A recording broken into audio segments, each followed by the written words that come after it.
morning, guys, again from Tampa Bay. It's about 9 o'clock in the morning. Tuesday, what is it, September 10th? And this morning I'm making a first thing, little unexpected and unpleasant trip, down to my bank. Not exactly one of my close branches either. And that's because of news that came out yesterday, where basically Home Depot finally admitted they've been hacked. It looks like the same type of intrusion that Target was afflicted with, except Home Depot has been hacked since it looks like about April. And I know from lots of past experience to head this one off, so I'm going over to get a new card. I've had my information stolen twice just in the last year. I suspect the last time it was from the Target hack directly. The time frame hit and it seemed to fit the pattern. But I've had my stuff stolen many other times, probably just from online purchasing, because pretty much every time it happened, things were being purchased over the internet. So here's a little tip. If you are banking with a larger bank, not a little credit union or a local bank or something like that, they will have certain branches. Now, it won't be all of them, obviously, but they'll have some where you can go and get instant cards. That's what I'm doing now. Whoa, something just felt weird. Either it was a hump in the road.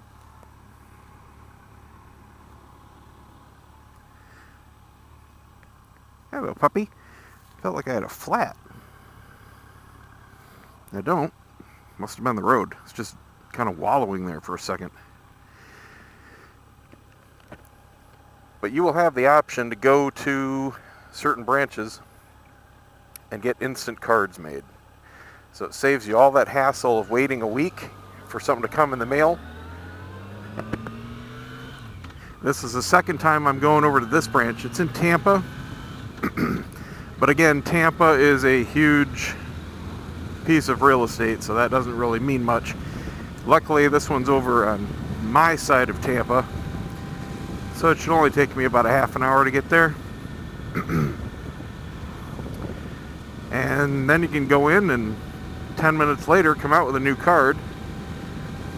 It is a huge pain in the ass for me if it's my business account that I have to get a new number for, to go a week without having it.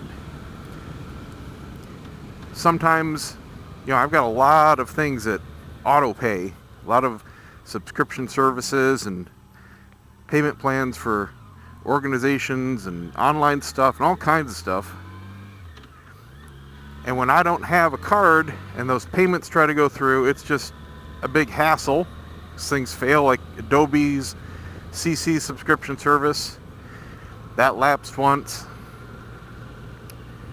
So it's a lot more convenient to not have any lapse and have your new number and be able to update your stuff as soon as you get home.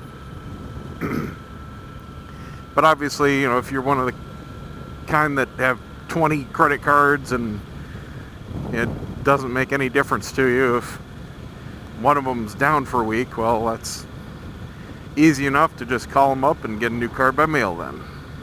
But I only have one card I use for the business, so I need it right meow.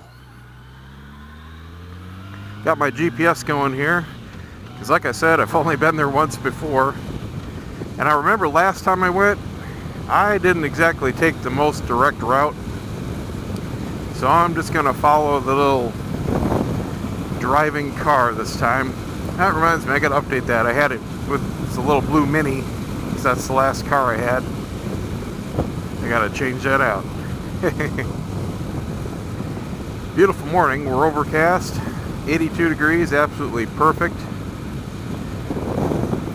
Not bad humidity, but we're going to have big storms again this afternoon. Normal summer pattern. I've got my new windshield coming in sometime today. It's on the truck out for delivery. And as soon as that comes in, I'll be doing the how-to video on install, and then finishing up the comparison video. I wanted to visualize the airflow difference between this stock windshield and the new one coming. So I figured something out in my head and tried it out yesterday. It worked. So I filmed the parts where I'm testing the stock windshield, and then I'll do the same later on when the new one comes. Worked pretty cool. I'm really anxious to see how this new windshield works. A couple people have said it works very well. One person said it doesn't, but they're shorter than me. So I'm not real worried about that. The only thing I'm concerned about is not having enough airflow in the low position. Obviously, because it's very hot here. But I think it'll be okay. I mean, a couple guys out west, and one of them, I think he was in Arizona, he said it's just fine. This is also the first real test. I mean, I tested it yesterday, but I didn't even pay attention to it because I didn't fully edit the videos yet. This is the first test of the new Sena firmware for the 20S. It came out just a few days ago, and it had a lot of bug fixes and a lot of improvements. They didn't fix everything. The FM radio still sucks, but for me, that's okay. I never use it. I don't really care.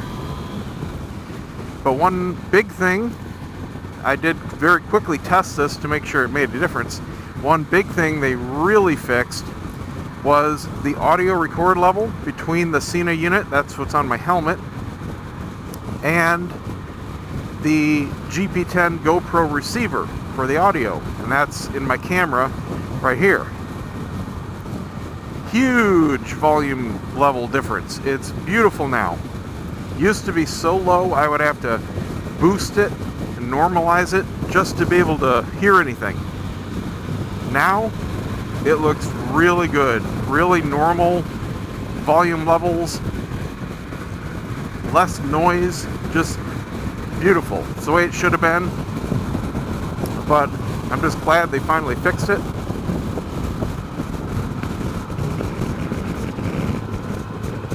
Man, can't wait till that new windshield gets here. I'm really looking forward to having something that works in the up position again. Like where I was right there behind those cars, terrible loud noise and buffeting, and putting the shield up made absolutely no difference. I would have to crouch down on the tank to make it quiet. But out here in the open, even though I have the wind, it's smoother and it's less noise, and it's just a lot more comfortable. It really sucks driving behind vehicles like that when you're on a bike. So some other features they gave us, some brand new stuff. One of the features that the unit has is this button on the side. It's a dedicated physical button, which is kind of weird because most of the features are through the menu and they don't have their own buttons, but this one feature had its own button, and it's called ambient noise. And its idea is when you have a helmet on, you can't hear people outside you, like somebody talking to you next to you if they're in their car. So the idea is you press this button and there's a little microphone on the outside of the unit that will turn on. So it's kind of like removing your helmet. It gives you the sound through the speakers of what it can hear on the outside of your helmet. Well, that's hardly ever used. I've never used it. I've never really had a need to use it. So what they did now is gave us the option to use that dedicated button to activate the hands-free or the voice control, instead of that ridiculous routine of trying to tap the helmet, which doesn't work for shit and works when it shouldn't, like closing the visor. That is just a horrible feature implementation. But now we can just tap the bottom button to activate it. So goodbye stupid tapping, goodbye annoying visor activated voice control. Now I can just press a button if I ever need it. That's beautiful. Something else they improved was the overall volume level. It has separate volume controls for every feature. For example, if you're talking on your phone, you can have a certain volume level for that, listening to the radio, certain volume for that. talking to intercoms, certain volume for that, and that one was important to me. So everything it does, you can have a separate volume setting for. Well, some of them, like intercom to intercom, were pretty dang low. So it was hard for me, for example, to hear the wife. Even though her mic was working just fine, it was functioning perfectly, it was pretty low, especially compared to everything else. Well, now there's an audio boost function, which basically allows you to turn it up to 11, you know what I mean? It just allows everything to go louder. So that's a very welcome change. A lot of people are applauding that right now. That was probably the #1 complaint that the 20S had, because obviously it's a communication system first. Most people are buying these simply to talk to each other, not record to the GoPro, and I'm the opposite. I'm using it primarily just to record to the GoPro, hardly ever using it for anything else, including talking to a helmet. So really I'm just using it as a transmitter and receiver. That's why I don't really care too much about the other features like the FM radio or even phone communications, because none of that works while I'm recording. When I'm recording to my GoPro, it's pretty much in a dedicated mode. I can talk to my wife because part of that feature is the other helmets can record to the GoPro too. But that's it. That's all I use it for. And if they had offered a cheaper model without all the other features that worked as well, I mean, there were just a couple of the features that I needed on it, but I would have got a cheaper one. You know, if they didn't have one, if they had one without the FM radio, if they had one without all the real fancy Bluetooth features for phone control, I would have got that. But that's not what they offer. It's all or nothing. Beyond this, you have to go back to the old SM10H unit, or R, and that's what she's got, and it works just fine for an intercom, works just as well as this one, but it's pretty much just a straight comm unit. So I guess I'll give you guys a little bit of a, there goes my voice again, a little bit of a relaxing ride. Don't have too much else to say this morning yet. Got about another 20 minutes, but I'm going to be getting off this road at the next light onto some much nicer roads. So that should be cool for a little ride video.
And yes, if you noticed, I am now deviating from the GPS because somehow I notice it just changed settings, or at least since I put in the address, it's trying to, I know where it's trying to take me right here, and it's trying to take me down a toll road. And I specifically said avoid toll roads. And I looked at the map, and it was, when I programmed it in, taking me down this road. So I have no idea why that switched. But that's not cool. I'm going to get into the general vicinity of it and then pick it up from there. I know, approximately where this bank is. Sometimes TomTom does that. I don't know why, and it's only been recently, so I think it has to do with one of its recent updates. It's always been a very good system for me, but that one little thing, it's done it to me a couple times now where it screwed me up. And you gotta hit the browse map button and verify that it's taking you where you think it's taking you. Anyway, back to the relaxing ride.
This light here is a real good example of why it's very important to be able to fit a bike and flat foot it. Look at the angle of the road here. I've been stopped at this a number of times. Look at the angle of the road at the light. It's a good probably 10 degrees. And if your right foot is already tippy-toeing on flat ground, well, you gotta watch it. Anything like that, you have no hope of touching the ground with both feet. So on a heavy bike like this, you lean it over a little bit too much, you can be in trouble.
brush or leaves or weeds or something. It smells like northern Michigan in the fall. Like a campfire. Nice. Man, I don't know what this traffic is for. There's a light a little ways up, but it's never been backed up. Maybe it's the construction they're doing. Maybe there's a bus stopped. Very unusual. Oh yeah, they're burning something right here. Wow, that's really strong. It smells good. Oh yeah, looks like they have a lane closed. That would be why. I knew something was up. I've never had to wait for this light. It's a busy road, but it's a good intersection. Had a client that lived right around the corner here. Nice area, real quiet, kind of country-ish. But you're kind of a little bit of a hike away from everything. Good 15 minutes before you get to any kind of shopping, gas station, that kind of thing. Very rural. Yeah, right there. I knew there was something burning. Looks like they might be expanding the road or maybe just repaving. Doing a lot of road expansion around here though.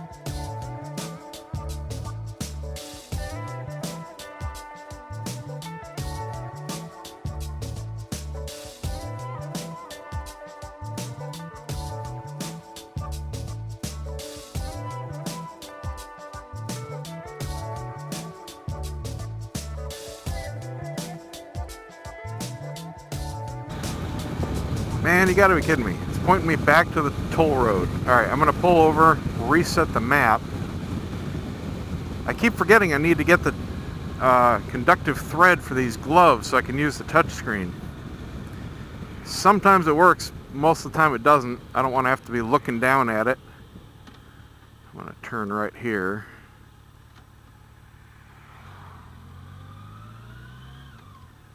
Just take my glove off.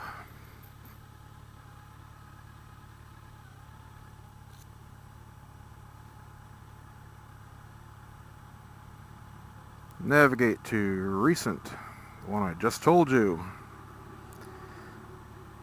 Yes, avoid the toll roads. Okay.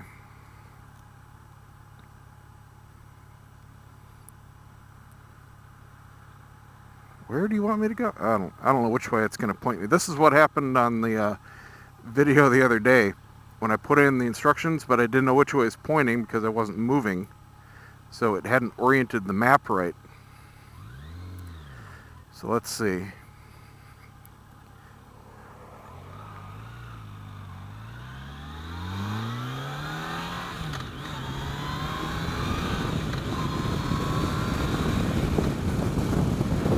There we go.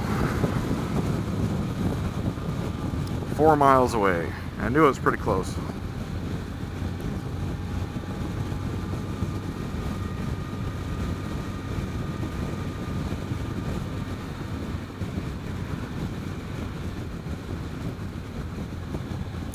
Oh, so another little interesting development. I might be doing a really cool collaboration video project with, I think, 5 other guys right now. 4 or 5 at least. Kind of like if you've ever seen Top Gear, where they have, or at least used to have, these segments where they would each of the 3 presenters would buy a cheap car, and it would have some kind of theme to it and a very strict low price limit. And then they would be presented with these different challenges, like you know, drive on a track or drive from here to the. You got to be kidding me! It's still telling me to go on the Suncoast. Okay, for some reason it's not picking up that's the problem. It's not picking up that the Suncoast is a toll road. What the hell? Okay, well that makes TomTom really annoying to use now. And there was just an update like a week ago. Yeah, that's what the problem is. Shit. Well, now I got to figure out a better navigation system, because this is going to completely screw up everything I do in the Tampa area, because it's going to point me to take this Suncoast every time I go somewhere, and I don't want to. It's absolutely not needed to pay to use that toll road. There are tons of other normal roads around. Okay, well, I'm going to kind of wing it. I know it's at Ehrlich and Henderson, so I'm just going to go down to the next major road, which I think is Dale Mabry, make a right, and go down a bit, get it past where it would want to point me to that toll road. That sucks. That really sucks. I'm going to have to see if there's some kind of setting in there that you can tell it never to select the road or something, but I got to fix that. Anyway, so on Top Gear, they would get these cheap cars under a certain limit, and then they would be presented with these different challenges and scored and see who wins the competition. Well, there's 4 or 5 of us that kind of want to do that. The other guys all have car channels. Like one guy, he does a lot of old Mercedes, one guy does a lot of Honda stuff. You know, they all have their specialty, and obviously I've got bikes. So we were thinking of like $1,000 limit or an $800 limit, you know, something really low that would be a challenge. And then everyone would have to buy a vehicle, so we'd be doing videos of buying the vehicles, fixing whatever we have to fix on them, and then the viewers, we'd somehow make this into a competition, and viewers would be responsible for submitting the challenges. And then each of us would have to film all the challenges. And I think it'd be really cool. So I started looking, you know, we haven't finalized all the details yet, so we don't have the actual budget we're going to use, but I started looking at some cheap bikes under $1,000 last night, and actually found some good candidates. Nothing that's like bargain of the century, but I think, you know, something that might work. But then again, we have no idea what these challenges are going to be. I mean, if one is see which one makes it best through a car wash, I'm screwed. But if one is which one gets the best gas mileage, I'm probably going to win that one. So it could be pretty exciting. And we're looking at starting that this fall. Just kind of in all the planning stages right now, and some of the guys are in other countries, one of the guys in Russia. So that should be really exciting and fun. And it's not like it's a huge investment or anything, you know, it's just something fun to do, and I'll probably just sell the bike afterwards or whatever. But we were thinking of somehow making it for the viewers a contest also, and giving away one of the vehicles. So maybe we all chip in 1/5 of the value of one of the vehicles and give which one the viewer wants, or, you know, we haven't really figured that out yet, but it'll be really cool for the viewers, that's for sure. Alright, GPS is back on track here. It's going to take me down where I thought it was. Man, that is a problem. That really pisses me off, because I absolutely love TomTom. It's the only navigation I've been using for years. Don't do it, man.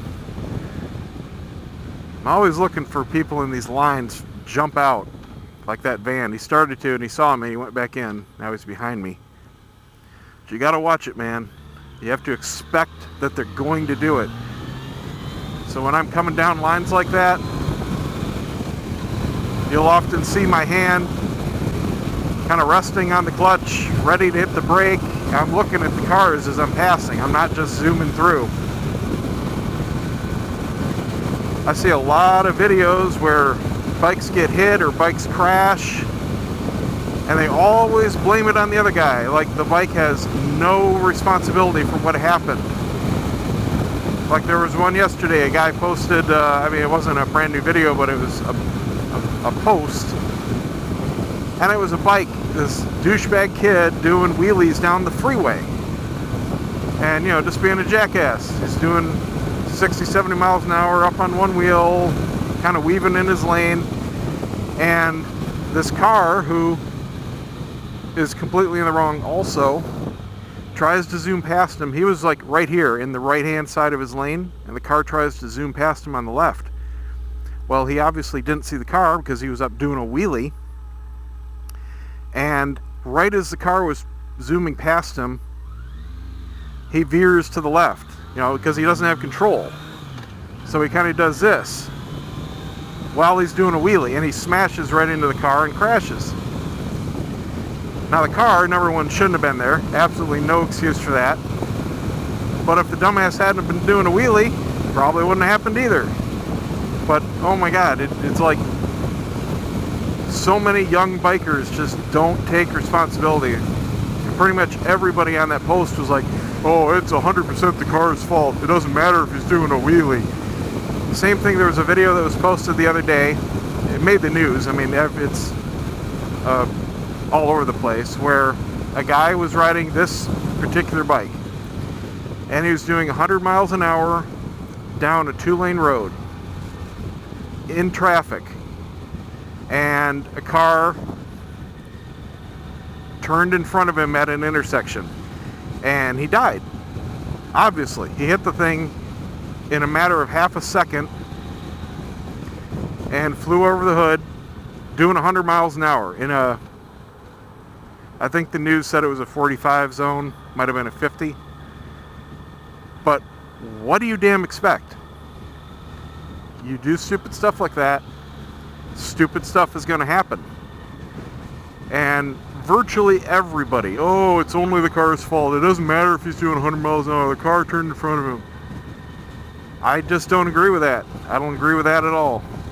I think they're both equally at fault.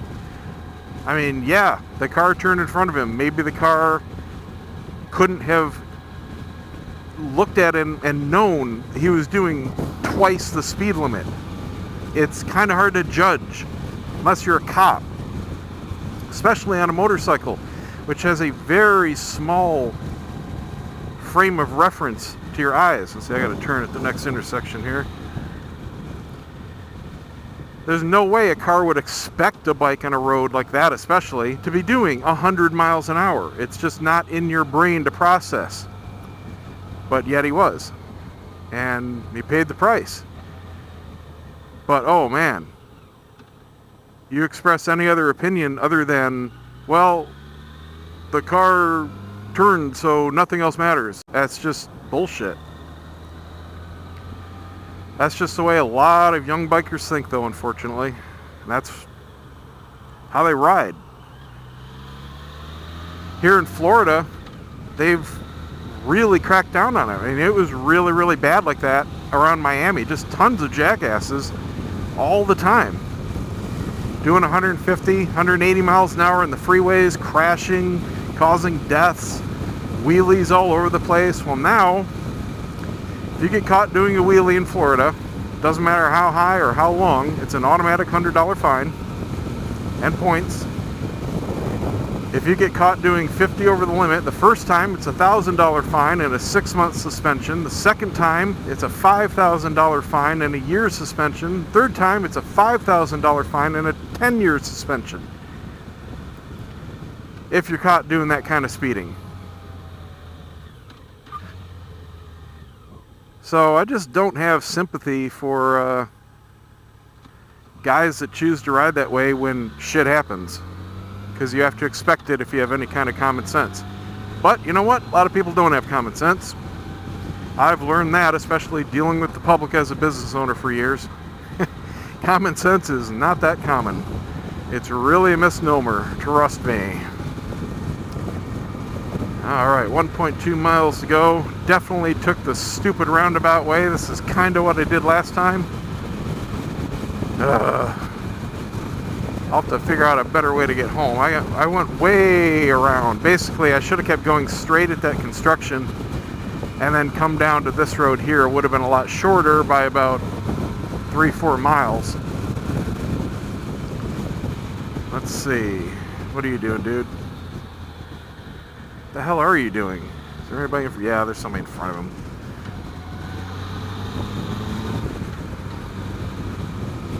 Oh, everybody's slamming on their brakes for the cop sitting there. That's what it is. Like, why is he slamming on his brakes? I saw this car here, and when I finally saw around her, he was right on her ass. Half a mile to go.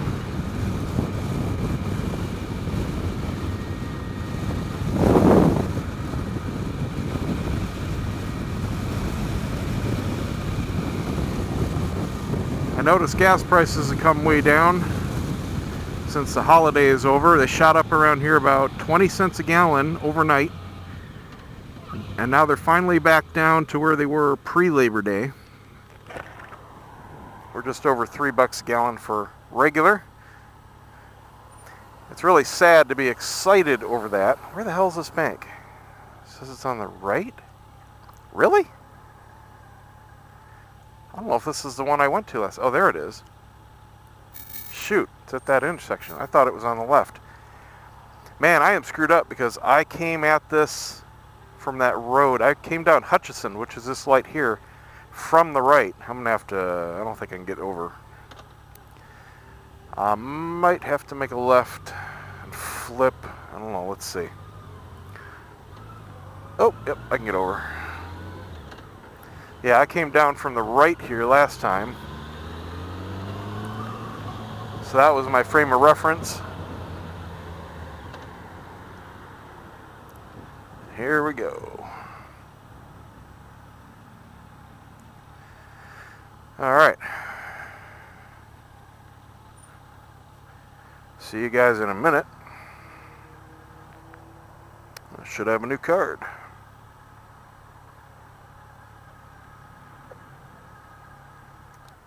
Okay, got my new card. I'm all set. I'm going to run on home. That's it for me today, guys. Thanks for watching. Don't forget to subscribe. Give me a thumbs up.